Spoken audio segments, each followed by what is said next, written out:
Yun na yung Diwata Pares Overload Luzon, Visayas, Mindanao. Wow! Hey, Frances. At saka open na ako sa mga gustong magpa-franchise. Oo.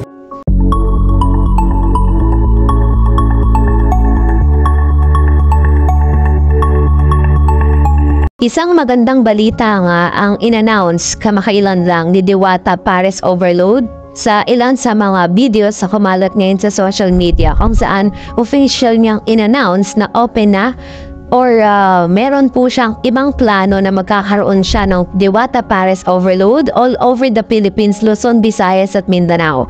Sa isang post nga ay inamin niya na talaga namang dinudumog pa rin hanggang sa ngayon ang ilan sa kanya mga paresano. Kumbaga parang mag-i-extend po siya ng panibagong pwesto. So ito na nga ba ang ilan sa mga senyales na kakalabanin niya na rin at kukupentensyahin si Rosmar na isa sa mga binatikos or inulan ng batikos mula sa maraming netizen ang social media personality na si CEO na si Rosmar Tan matapos umano niyang gayahin ng Pares Overload ni Diwata. Kamakailan lang ay ibinida ni Rosmar ang kanyang Facebook account ang kanyang bagong negosyo. Ngunit pamilyar sa maraming netizen ang bagong negosyo ni Rosmar dahil katulad ito ng trending negosyo ni Diwata Pares Overload. Pero base po sa mga, of course kapag ikaw ay nagtatagumpay, hindi mawawala ang ilan sa mga bashers. Isa nga sa mga naituring na bashers ng netizen ay itong si OG Diaz dahil siya po ay nagsalita on behalf of his friend at sinabing hindi nga raw pasado sa panlasa ng kanyang kaibigan ang paresan ni Diwata Pares Overload. Pinagtanggol naman ng ilan sa mga taga-Luzon ang paresan nitong si Diwata sapagkat talaga namang umaariba ang ilan sa mga fans at taga-suporta ni Diwata Pares Overload at hindi pa rin po tinatantanan ng ilang mga netizen ang panggagaya nga nitong si Rosmar Tan.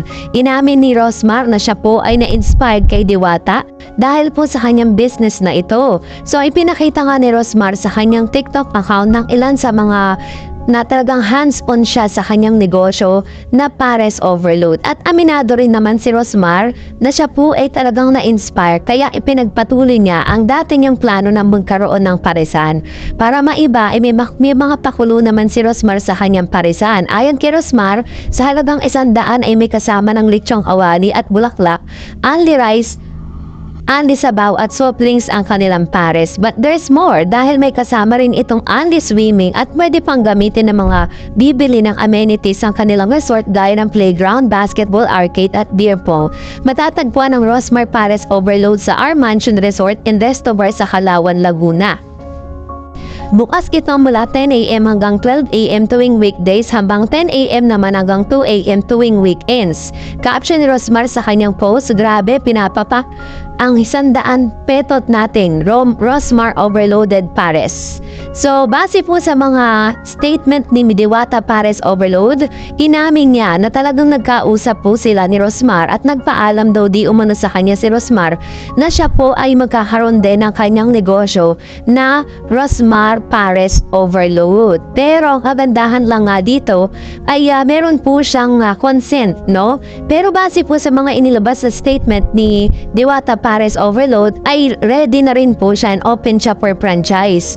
Kung sino man ang nagnanais na gusto magkaroon ng franchise ay pwede po siyang kausapin or pumunta lang kayo sa kanyang official page na Diwata Pares Overload fan page. Ewan ko ba't ganun yung title, ano? Dapat ibahin niya, no?